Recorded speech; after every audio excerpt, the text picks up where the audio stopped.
when you hear the research and the findings from the book that Lainey co-authored, you'll really see how a lot of these pieces fit together. I do want to remind you all that Ruby's monthly briefings, along with our training that we're doing around the country, our Community Works Initiative, and our policy work on the Rural New Deal, it's all funded by folks like you. So I'm going to start slightly more actively pitching for support. 85% of Ruby's budget comes from individuals. Your contributions, you can make them one shot, or you can do a monthly contribution, as many folks do. But we really need your support, and I'd like to think that it's money well spent. I think those of you that do support us feel that way. So Jean or Jackie will be putting in the chat links so that you can contribute if you so choose. So thanks again for joining us. Delighted to have Lainey Newman with us. Lainey grew up in the Pittsburgh area. I was in Pittsburgh for 2 years of grad school and still have family just outside of Pittsburgh. And those of you who know that part of the world, Western PA, that was the original coal fields in this country, some of the earliest coal deposits, anthracite coal. And so what was really formed in the early part of the 20th century was one of those true blue-collar, hard-working, working-class communities. And Lainey comes from that, went on to get a degree in, let's see, from Harvard. She got a degree and then went on to Harvard Law School. While she is between undergraduate and law school, she does the work and the research that leads to the writing of a remarkable book, I highly recommend it, called Rust Belt Union Blues, which she co-authored with a very well-known sociologist named Theda Skocpol. And that book has gotten a lot of well-deserved attention from the media because it covers not just the impact of unions on our political debate or how they make the workplace safer and better for workers, but their much broader and less well-known role in helping to create vibrant local communities and civic exchange. So Lainey is now going to walk us through some of the key findings from their book. And then, as always, at about the halfway point, we will open it up to conversation from all of you. We'll be looking for your questions in the chat, and we'll also take people to verbalize their questions when you raise your hand. Okay, Lainey, please go ahead. All right. Well, thanks so much, Anthony. And it's really an honor to be here with all of you. This is such an amazing organization, and I'm really flattered to be invited here as a speaker. The work that Ruby is doing is, so essential to what we need to sort of rebuild the civic interactions in this country in a meaningful way. And my research is about specifically unions and the role that unions historically played in the industrial Midwest. And so I have a presentation, and I'll go through some of it. And here, I'll just share my screen. Here we go. Okay, so does that look okay to everyone? All right. Okay, so yeah, so the sort of basic concept behind the book is why working class voters, particularly in the industrial Midwest, and with the case study being Western Pennsylvania, where I'm from, have sort of turned away from the Democratic Party, and why these communities sort of look so different than they once did. And so for a bit of background about the book, I am from Pittsburgh. I have had family members who were union men of the mid to late 20th century, out in actually Minneapolis. So worked at the Ford plant outside of Minneapolis, and were UAW members. And I sort of grew up knowing about them and understanding the union movement in a really community-centric way. And so then when I sort of started seeing things, what was going on politically, I became interested in my family members and why there wasn't sort of more of a community sense around, being a union family anymore. And so for my senior thesis at Harvard as an undergraduate, I studied government. I posed this question of, why have union members in the industrial Midwest shifted away from the Democrats? And it's a very broad question. There's been a lot of answers, I think, to it. But what I felt was that there wasn't an existing there wasn't an adequate explanation for capturing how the local and organizational factors have changed in these communities. And in the sense that, I think people's own identities have shifted as well, as a result of these changing sort of community infrastructures. So our approach in the book was to try to link these political changes that we see, from really the early 2000s onward to the social and community infrastructure in these areas, and what we sort of identified as this identity really in the mid 20th century, of the union man, of a union family, of a union community, and sort of what happened to that sense of identity.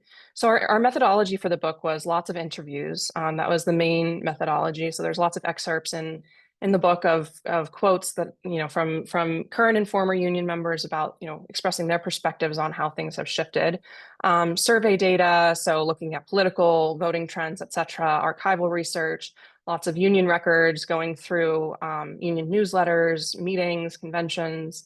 We also use city directories and newspapers to look at sort of how civic infrastructure overlaid in these regions during the mid 20th century. Ethnographic research, which is a fancy term for driving around and talking to people in various communities.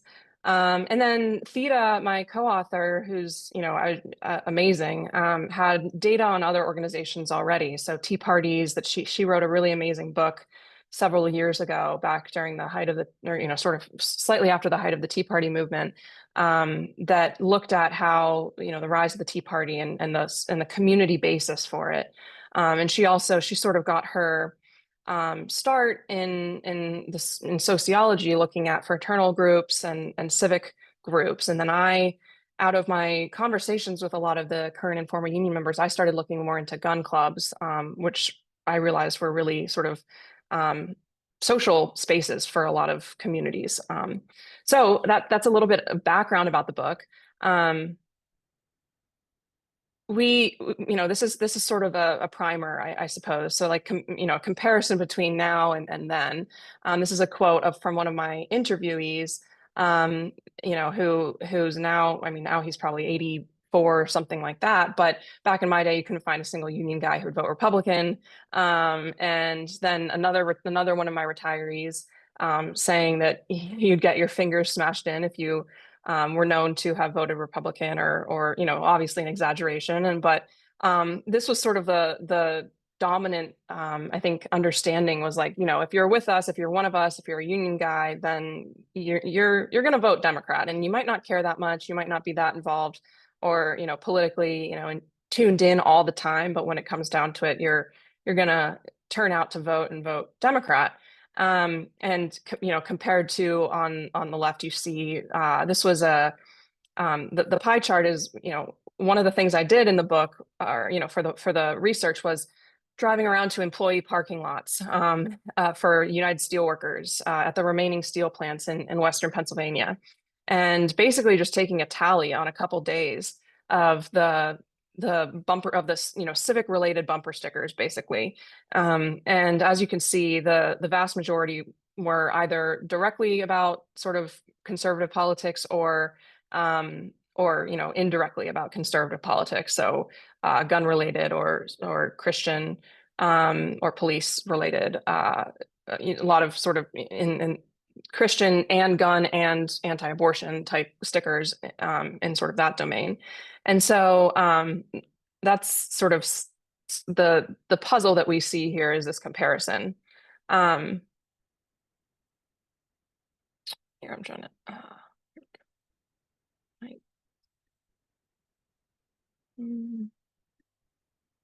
Sorry, I'm trying to move the thing so I can click through the slideshow, but it's not working. Oh, there we go. Okay, so our theory in a nutshell. at the height of their power, local unions were rooted in community and really fostered a sense of shared social identity that provided a basis for members' political outlooks. We look at, these three different aspects of how people, develop their political choices, right? So identity, community, and then ultimately voting. And what we look at is in the sense of identity, how people's, you know, sense of who they were really, and like, what they how they identified themselves within their community and within their greater social space was reliant on, at least in part, a sense of pride being a worker, and a shared sense of, collective sense of us versus them with regard to the corporate bosses or the people supporting sort of the economic elite, and that was the the counterpoint to how people were viewing themselves in their communities. And so when we think about what the union man and who the union man was, whenever I sort of say this term, it sort of conjures up this image that I think a lot of people can, immediately get a sense for, sort of picture in their mind, a union man in the mid 20th century. But what did that mean? And one of the things that we did was think about and ask people, what did it mean to be a union man? Some of our retirees had a lot to say on that, and we sort of narrowed down all those different strands of sort of ideas about what it meant to be a union man into these three categories of mutual commitment, historical awareness, and occupational pride. So commitment to one another, and to the collective, willingness to put one another, first, and the group first. Historical awareness being, an awareness of how things used to be, and how unions had sort of changed things, how labor, the rights that labor had achieved.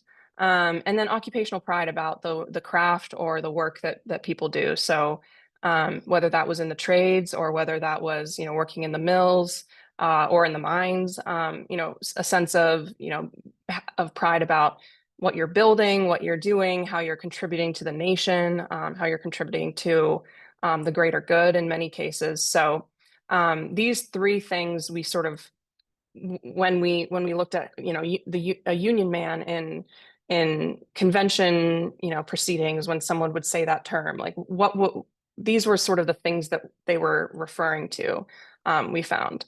And so when we talk about unions being rooted in community, what did that mean? Well, what it meant was that they were not only involved in the workplace, they weren't only collective bargaining units.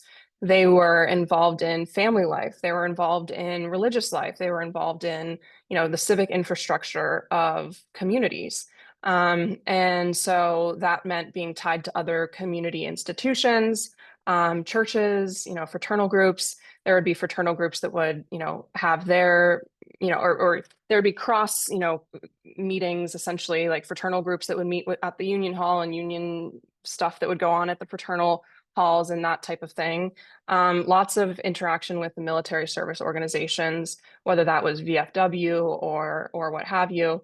And then the brick and mortar union halls that, literally, physically were the places where people would get together, and that weren't only built for the purpose of meetings. They were built also for socialization and for, coming together. So there would be personal events that would be hosted at the union halls.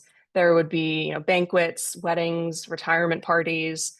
And then, sort of the union hall would also function as a community gathering space for non-union or non-member related activities. So whether that was, we saw some things in the newsletters about like a coin trading event or some sort of meeting for a certain activist group or something like that, Alcohol Anonymous meetings, that type of thing, that would all happen in the union halls. So these were not only spaces for the members themselves, but for the broader community.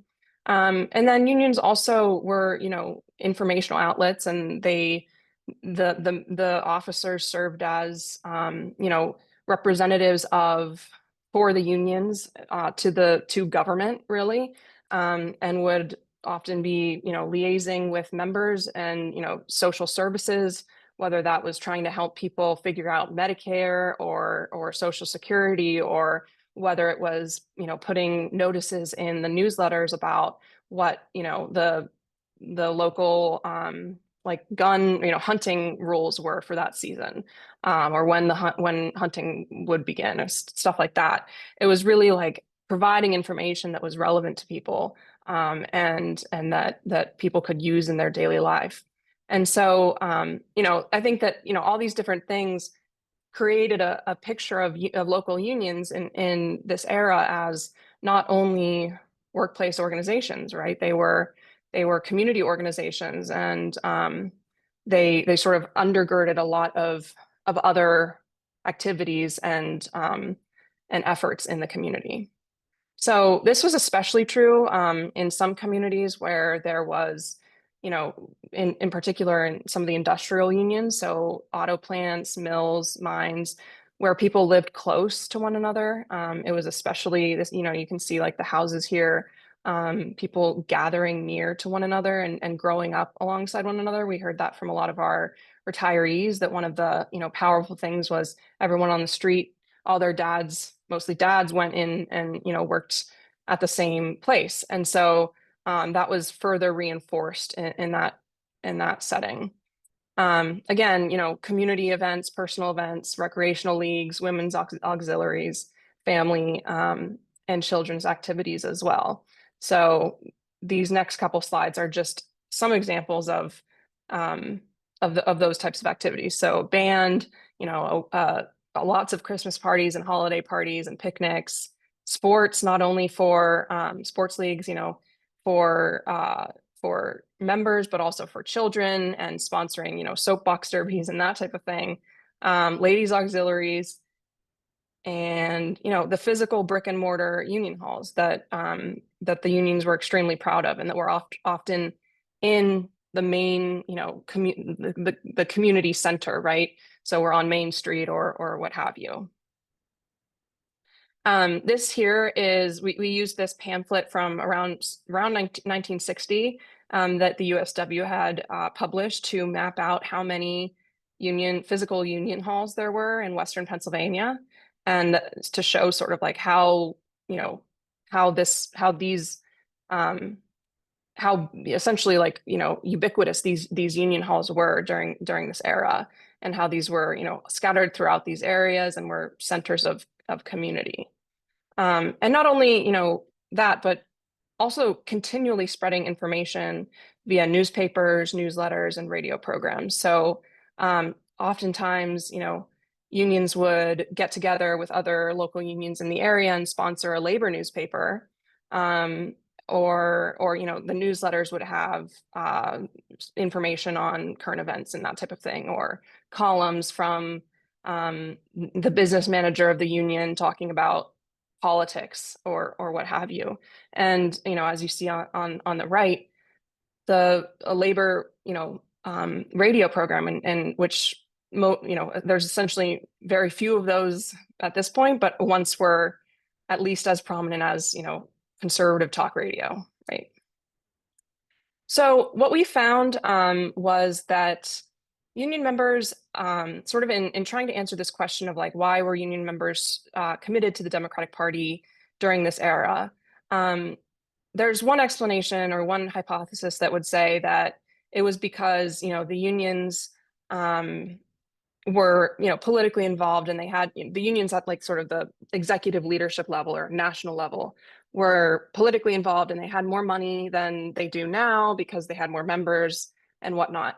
And so what we found was actually that's it's not necessarily true, because what we saw was that members have always been dubious of union political involvement, and they still are today. I mean, we saw that in 2024, right, where members of unions don't necessarily want their union to be telling them who to vote for, maybe providing some information, but for the most part, staying out of politics. But they are members have always been, and in this survey it is shown that members have always been very supportive of community involvement. So you see down here with the question number 58 here. In order to continue to improve the welfare of the members, our local union should spend more time and money participating in community affairs, having about 2/3 level of support compared to question 60 over here, money on political activities, being around a quarter of people saying yes to that one. So what we see is that what we can sort of, I guess, infer from those different numbers is that members have always sort of been, as we said, dubious of union political involvement, but very supportive of union community involvement. And unions during the height of their power were highly involved in the community. So, I mean, that's one, there's lots more of sort of information that we look at to try to understand why Democrats were supported by union members during this area, but that's one aspect of what we found. And this is sort of a conclusion slide, jumping ahead a bit, but we conclude that it was a mutually reinforced sense of identity based on who we were. And that the us versus them was union communities and workers versus corporate bosses, and then in sort of continuation of that, Republicans. So Democrats were involved in community and labor affairs in these industrial towns, and Republicans weren't. They were seen as sort of the opposite of those efforts. Today, what we see is, people are still voting based on who we are, but the sense of us versus them is very different now, which we know. And also today, people are adhering, at least in part, to the community presence in their regions or their communities. And Republicans and Republican-leaning groups are more involved in community affairs in small towns and the industrial Midwest than Democrats are in many areas.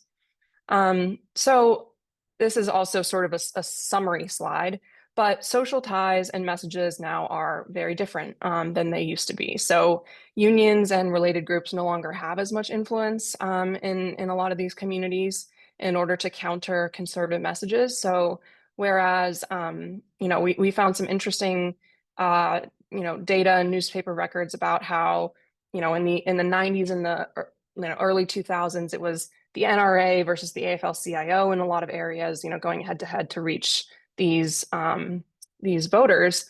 And in a lot of areas, there simply isn't enough union presence or influence to be able to effectively counter conservative messages from NRA affiliated groups.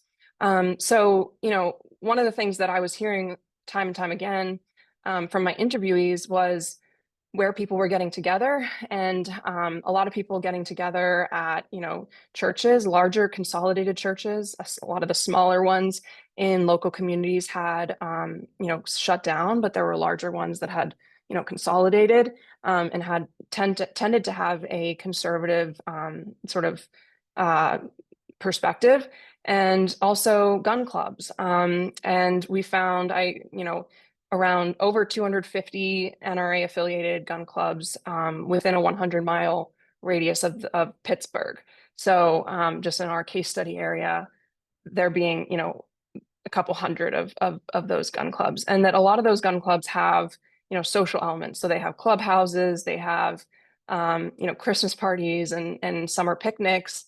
They do, children's activities, and that people are getting together there to, drink beer and hang out, which is what a lot of people used to do in union halls as well. So these right-leaning messages from these organizations being more prevalent and more having more presence than union and union halls do today. And so we also, look at Republican organizations being, more present in local communities, and missteps by the Democratic Party in terms of messaging and presence in these areas. So this here is a couple quotes from two people I interviewed. One Republican chairperson from a Western Pennsylvania county, and one Democratic chairperson from a Western PA county. And it's interesting when you look at the difference here. So I'll just read them quickly. I was a Democrat most of my life. The reason was because this was a Democrat county. If I needed to go down to the courthouse, they'd ignore you if you weren't a Dem. I vote based on person, not party. I became a Republican during the Obama administration because I didn't like what direction this country was going. I estimate that 75 to 80% of union people in this county support R's over D's. Versus, when I was growing up, I read my dad's journal, Fighting for the Pension. I know what the Democratic Party has fought for over the years, OSHA, black lung protection. People today want all the benefits but don't want to pay the dues. And then regarding January 6th, it brought me to tears seeing that happen to the Capitol. So more of a sense of, connection to the past, more of a sense of, awareness about what unions had done and what the Democratic Party had advocated for over the years, versus this sort of a rejection of what was seen as a diversion from, I guess, what was the old Democrats before the Obama administration. So I guess we're right almost at 4:30. So thank you so much for listening to the presentation. I know that was sort of a speed race through a lot of content, but I definitely want to have time for questions and any comments. I'm sure you all have a lot of experience in this area, so I'd love to hear anything that you all have to say. Thanks. Great. Thank you so much, Lainey. This has been terrific. So again, as we usually do, you can post a question in the chat. Erica's not with us today, but between Jackie, myself, and Meredith, we can look for your questions there. And you can also raise your hand with the raise your hand symbol, and we'll get people in a queue. I see that Jacob has raised his hand. So we're going to start there. Jacob, go ahead and ask your question. Well, happy Wednesday, everyone. Thanks for having me. Lainey, my name is Jacob Brooks. I'm from a small mountain community in the mountains of North Carolina. I want to tell you I've enjoyed your book, particularly chapter 5, and kudos to you for getting into Harvard Law because I got rejected. So there you go. I was curious, though, in your research, and as you guys were wrapping up, what sort of activity or mobilization or maybe next steps did you see happening in these spaces? Is there any momentum to build on in union spaces currently, you're saying? Yep. Yeah, I mean, so I think there is, and I think that one of the things that was reassuring is that there are some unions that have sort of retained more of a community orientation than others. So something that we look at now is due to changing economics and the fact that there's been a huge decline in manufacturing and that type of thing. There aren't as many industrial unions. So a lot of times, or a lot of industrial unions like the USW, UAW, mine workers, et cetera, have consolidated and basically diversified from their original industry. So where the mine workers now represent correctional officers, and lots of other types of professions. The steel workers represent librarians, adjunct professors, et cetera. When I was a graduate student at Harvard, I was a United Auto Workers member because I was a teaching fellow for the college students. So whereas some have sort of maintained more, maybe downsized the administrative element, and maintained more of a focus on their sort of profession or skill set. So we found that people in unions where there was more of a, there had been more of a maintenance of that identity, had more of a connection to the union themselves.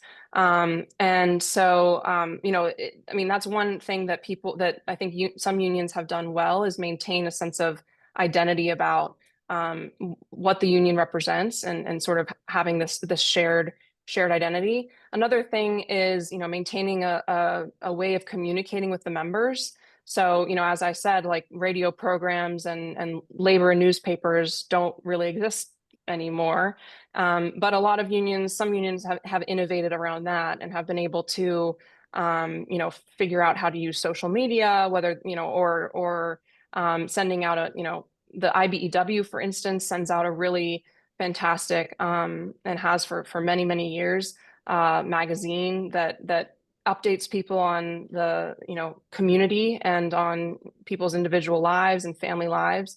So I think that there's individual things that various unions are doing that do show signs of promise and are, sort of keeping a sense of community within these local unions. But, I understand the frustration that there doesn't, a lot of it is, not going in the right direction. So. Thanks for that question, Jacob. We'll get to Bruce in just a moment. A little follow-up on that. In terms of the mine workers, at least in Appalachia, one of the issues is that there are virtually no union mines left. Yeah. Mm-hmm. And so it ends up being that there's still some real hardcore union men and women in Southwest Virginia and West Virginia and whatnot, but they're old. They're all older. And there seems to be something of a generational divide where the younger workers get the benefits, as you said. They're getting wages and safety protections that the union largely won, but they don't see any use for the union. Did that factor in to the decline of this community kind of thread, this community closeness, the generational divide, and the fact that a lot of the companies went non-union? Absolutely. I mean, yeah, it's one thing that I didn't get to mention in the presentation, but the generational divide we saw was huge. I mean, the retirees were more loyal, quote unquote, union members and Democrats than the younger members by a significant margin. And we heard many people in our interviews say, we now have, OSHA, we now have legal workplace protections. Why do we need a union? They're just taking money out of our pocket, that type of thing. And so there was a real disconnect between, I think, the older generation that had that historical awareness and, that either had first or secondhand memories of, some of the retirees telling me like they grew up hearing from their fathers or whatever about, the initial sort of struggles in the labor movement, right? And even getting recognized as a union. And so versus, people today, I think one thing that I think was, that is somewhat promising is that, one person said, if you show any potential worker, like two contracts side by side, a union contract and a non-union contract, they're 100% of the time going to take the union contract because it has better benefits, it has better wages.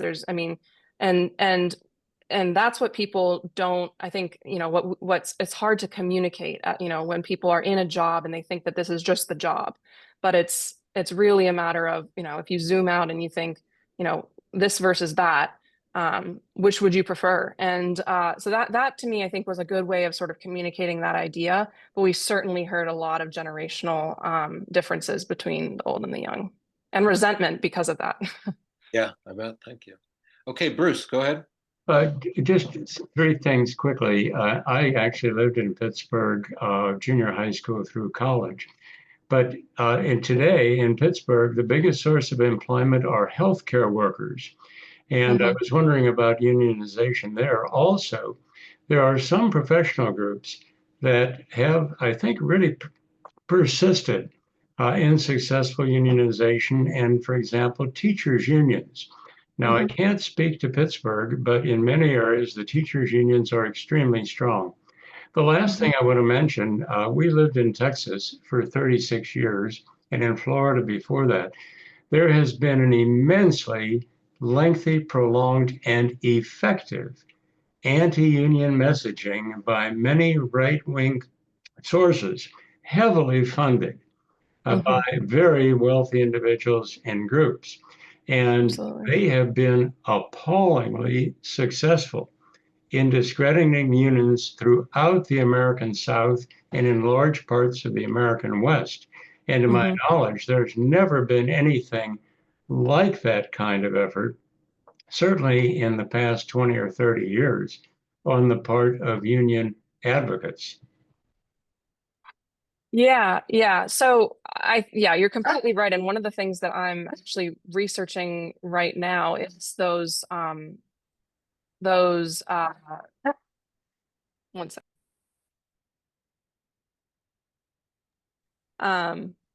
is the organizations that have funded the right to work efforts.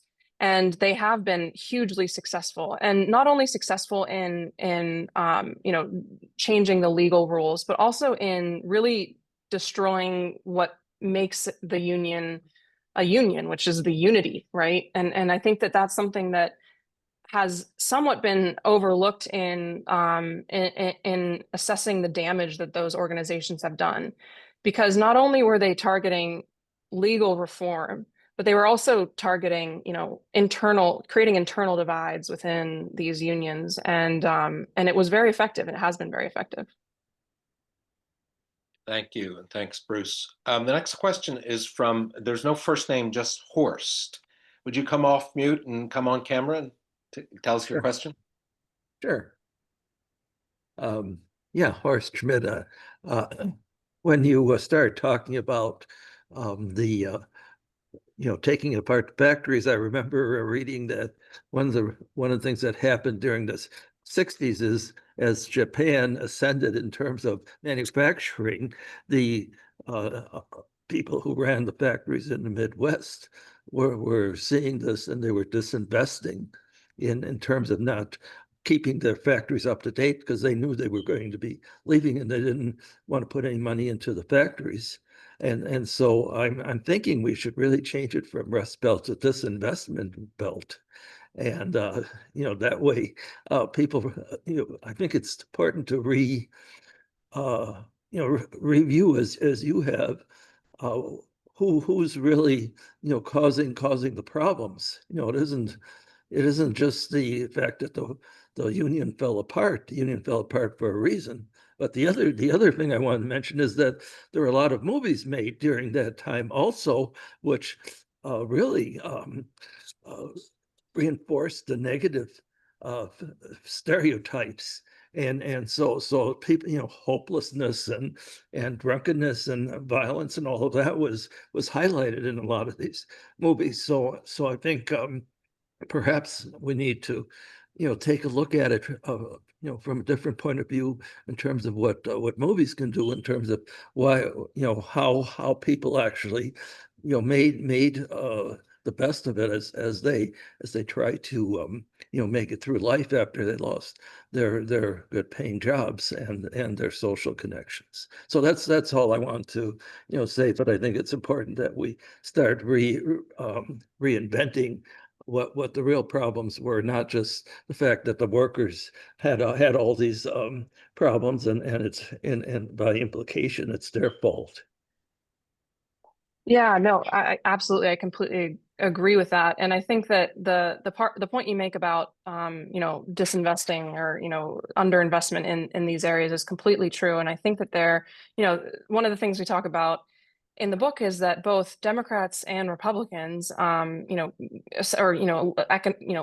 elite, right, came to a sort of understanding or consensus, I guess, during the 70s and 80s that manufacturing and industry were inevitably, going to, decline, and we were moving on from that phase of modernization or industrialization. We were moving to a service and knowledge-based economy or whatever, as opposed to keeping, manufacturing and supporting it and investing in it. And you're right that Japan and China, were absolutely seized at that opportunity to fill that vacuum. And I think that, one thing that we mention in the book is the difference between the, auto industry bailout that, of the Obama era, and the, steel industry that was dying and collapsing in the 70s and 80s, right? And was begging for, what now seems like a minuscule amount of money from the federal government or from state governments to save the industry and to save all these plants that were closing. And so I think that you're absolutely right that it was conscious decisions. It was inaction by both Democrats and Republicans, and that it absolutely was not the fault of workers by any means. Before we go to Len, you're next up in the queue. There's a question in the chat from Maureen about what you found. Do you have any data or perhaps anecdotes if you don't have data about racism in these union communities, overt or covert? Did you find that to be a factor? Did it seem to be any higher or lower than in non-union communities? Yeah, I mean, so I think that there's been great research done on how unions decrease racial animosity between Black and white people. And so one of the things, I mean, so we sort of take that, there's been multiple studies on that. I don't have them on hand at the moment, but basically working, having people in your union from different races, from different backgrounds, you foster a sense of shared, identity, and you're relying on those people. One of the things we heard from our interviews was that, one person said, it doesn't matter what race the person is down the line from you if they're the one that has your life in their hands, right? Like you're relying on one another. And I think this gentleman was a chemical insulator. So something professions that are difficult and dangerous, right? And so I think that says a lot, and that captures a lot of what we heard from people about it.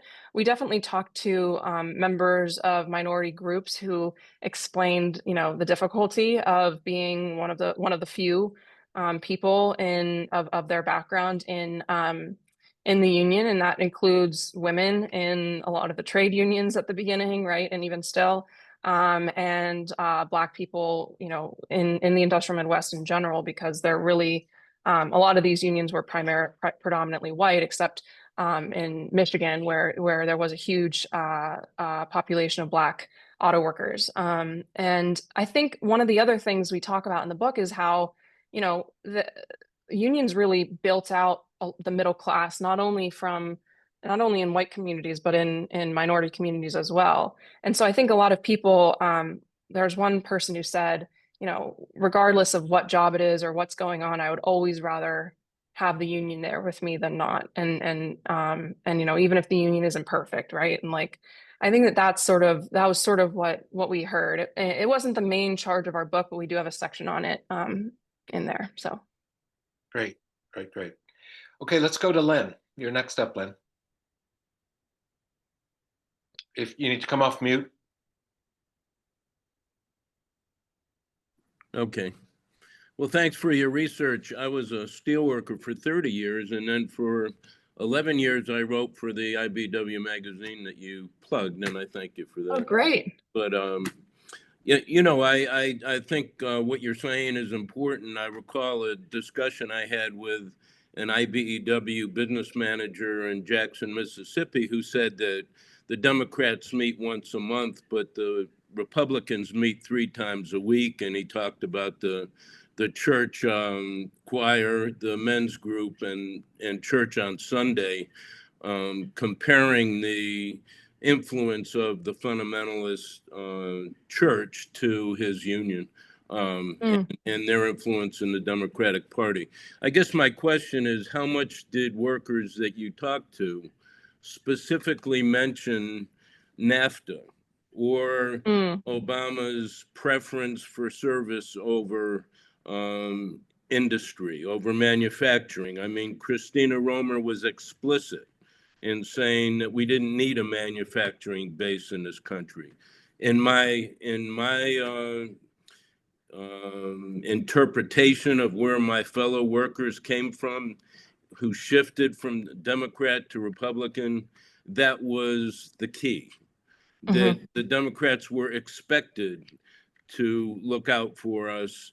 And when it was very clear that wasn't happening under Bill Clinton and later Obama, there was no way to make a cohesive argument that this party's better than the other party. Yeah, absolutely. Well, I think NAFTA had a huge role in sort of cementing the shift that people were were experiencing. And as you said, the belief that the decline of manufacturing was inevitable and that there wasn't going to be a manufacturing base in the United States, I think made just a lot of people feel, betrayed, honestly, in these areas. And we heard from a lot of people. I mean, people talked about trade a lot. In our interviews, they talked about China and Japan a lot. And one of the things that was so appealing in my interviews with young union members who support Trump and support the Republican Party is, the rejection of those things, and that was extremely powerful. And I think that, the Democrats, and this is, why I said in the presentation, didn't go over it too much, but there were a lot of missteps. And Jimmy Carter ignoring the unions that were begging for unions and steel industry that was begging for a bailout, I think, in my opinion, was one of them, was one of the first of those first missteps. But I think that those, it's not as though the Republican Party was on the side of the workers at that time either, right? So I think that people really felt betrayed by the unions during that era. I think there is sort of a recognition of that at this point, but there's a lot of sort of catch up to play, and yeah, it's not.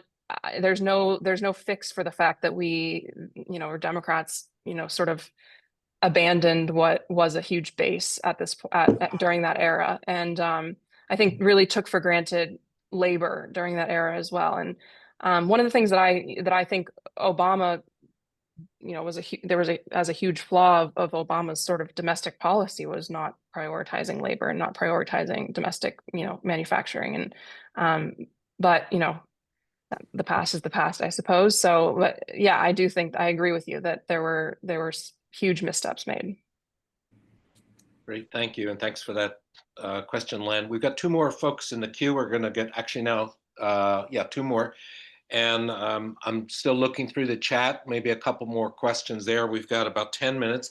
Lainey, real quick, if we run 5 or 10 minutes over, do you have the time? Okay, great. Yeah, sure. Our conversation goes. So we'll go next to Mac. All right. Yeah, I've worked with railroad for 40 years. I was in the Brotherhood of Railroad Signalmen's Union, Local 16, and I served as a local chairman and a trustee. And right now I'm currently in Rabun County, Georgia, which I'm working with the local Democrat groups here and also serving as a state rep. Just some comments. One is the Democrat Party kind of moved away from the core values that a lot of the members had, not the other way around. I don't think the members moved away so much as the party moved away.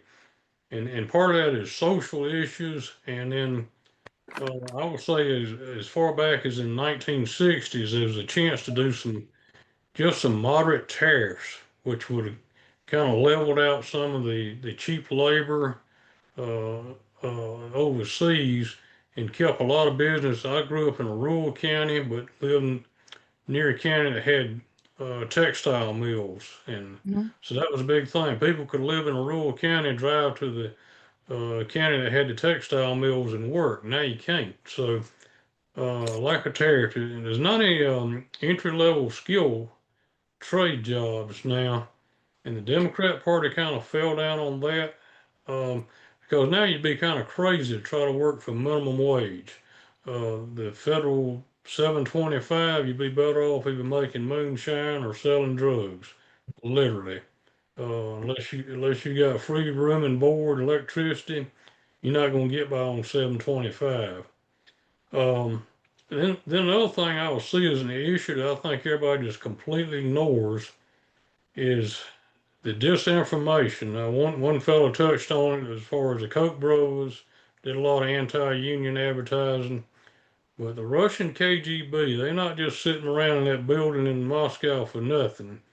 They're able to use social media to manipulate both the left and right, and nobody's really taking that seriously or confronting it. So I will go with those things as comment, and then I'm probably gonna have to get away here in a minute there, but as a retired local chairman, I see a lot of untruths and things there. So thank you there. Thank you. Yeah. No, and I think that one of the points you make about the Democrats moving away from the people is extremely accurate. And one of the things that we look at, I mean, there's this hypothesis, right, that that other social scientists have put out there, that the reason why people aren't voting for Democrats is because, and I'm sure you all have heard it, is, you know, racial animosity and, you know, racism essentially and discrimination. And I think that, you know, that misses the point that there have been these, you know, factors and these, you know, those cultural messages for as long as this country has existed, right? And union members now, you know, are moving away from the Democrats for reasons other than the fact that those still exist. Those messages have always been here. Why were union members not adhering to them before? You know, or, you know, it sort of misses the boat in terms of the changes. Yeah, Matt, go ahead. Oh, you're muted. You're muted, Mac. And I'm going to ask you to be, when you come off mute, be real brief because we've only got a few minutes left. Go ahead. You're still muted. Yeah, a lot of us vote Democrat because the Republicans are so much worse there. So that is one thing there. I'm gonna have to go, but okay, thank you. Thank you all there. So yeah, I'm gonna leave there. Okay, before we go to David, a couple of comments or questions in the chat. Kelly says, I've heard that the Biden administration was very pro-worker. Kelly, you heard that right. The Biden administration was the most pro-worker, Democratic, or certainly any administration we've had in decades. Also more pro-factory investment and anti-corporate. It was all of those things. So the question is, why did that not resonate with 2024 voters? Ruby has written and talked a great deal about that question. What's your take on it, Lainey? Yeah, I mean, it's it's the big question, right? And I think, like, right, with the Teamsters, for instance, you know, the bailout of the pensions, and then 2/3 of the Teamsters are saying that they weren't going to vote for Democrat. I think you know, it's a huge question. I think that my answer is, you know, this idea that the policies that are immediately put in place are going to get an immediate effect is sort of a fallacy, right? Like, I think that political identities are built up over time. And what we saw in the book was, you know, people who voted Democrat because they were, like, you know, inculcated, and they were, you know, they were in communities where this was mutually being reinforced over and over and again by their community members, by, you know, where they were hanging out, by, you know, when they would go out into town, what types of, you know, things they would see on the, you know, on the street or on whatever billboards and that type of thing. Advertisements, and, you know, saying, you know, like what I showed in the PowerPoint of, you know, we're a union family, like that, all these sort of subtle messaging that we get over time that build up our identities and perspectives on that, then ultimately, you know, contribute to what we mark down in that little bubble when we fill out our ballot, right? And so I think that it's a lot more than, you know, one policy and then one vote. And so I think that, you know, Biden did a lot. I give him a lot of, you know, give the administration a lot of credit for their efforts. And I don't think that they should have done anything other, you know, different than as supportive of unions as they were. But ultimately, I think that this is a long game, not a short game. I think that, you know, the identities are built over time. Absolutely. You're talking our talk there, Lainey. One other thing that occurred to me after I read your book, because I was kind of shocked by actually how few Democrats knew beyond the big bills, beyond the Inflation Reduction and the CHIPS Act and those things. Democrats certainly knew about that and were supportive of it. But the nitty gritty, like the changes that were made at the NLRB, which were profound changes that were instituted during that time, most Democrats were completely unaware, and they changed the rules so that unions could be much more competitive in voting, so workers could be much more competitive in voting in unions than they have been for a long time. I was thinking after I read your book, union members may not have known about that either, because they no longer had the union hall meetings. They no longer had newsletters that were letting them know about good and bad and public policy. I'm guessing that a lot of those union members who didn't think much of Biden probably never really got the word from their own leaders about exactly all the good things that were happening.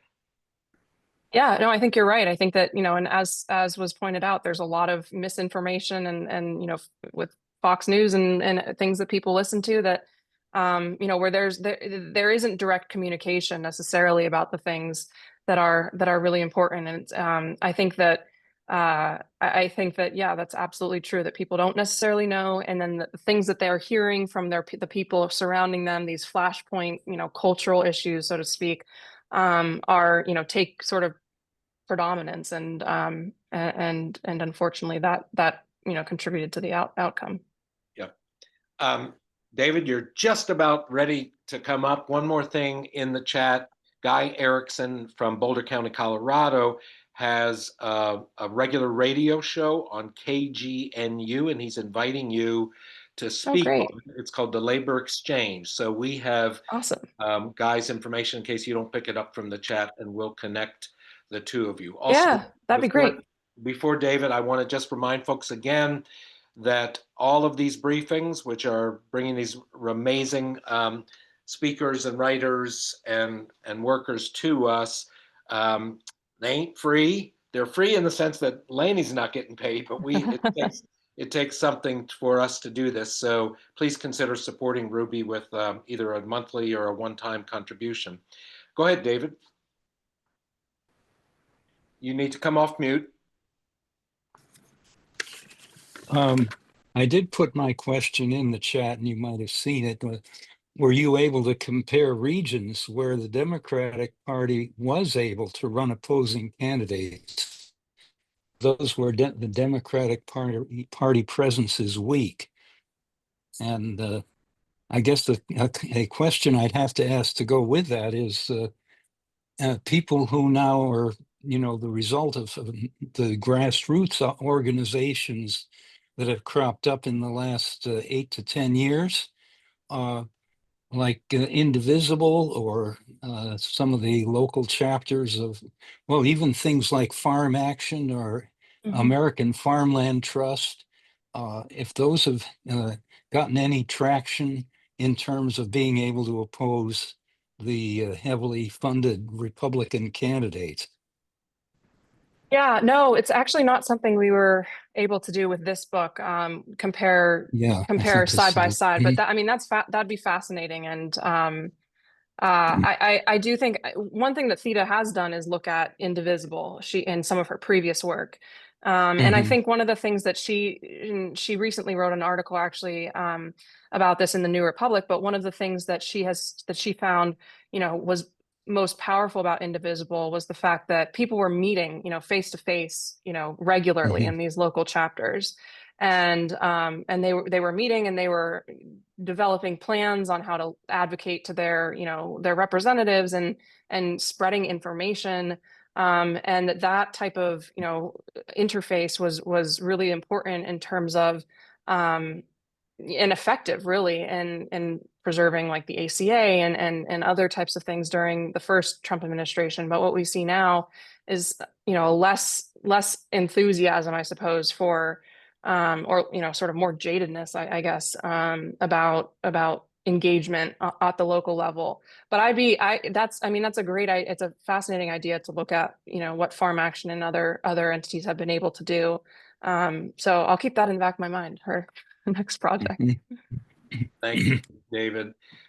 So I want to again just thank Lainey for a terrific presentation. Thank you for taking the time, and also for the book. Wow, what an outstanding book. For those of you who haven't yet bought it and read it, do it. It's excellent. It really gets to a level, I think, that's very important for us to understand. And it really, I'll have to say self-servingly, that it reinforces what Ruby is doing, what Meredith Dean and Ruby's doing now in about 4 different states through Community Works, which is trying to rebuild civic structure, not around a shared occupation, but a shared desire to make our communities better, and which is complementary to, but very different from interest groups. So I think we're on to something there, and we're really grateful for the work that went into your research and book, Lainey. So again, thank you so much for joining us. Thank you to all our participants, and hopefully we'll see many of you again at our August briefing. Thank you so much. Thanks, Thank you all. everybody.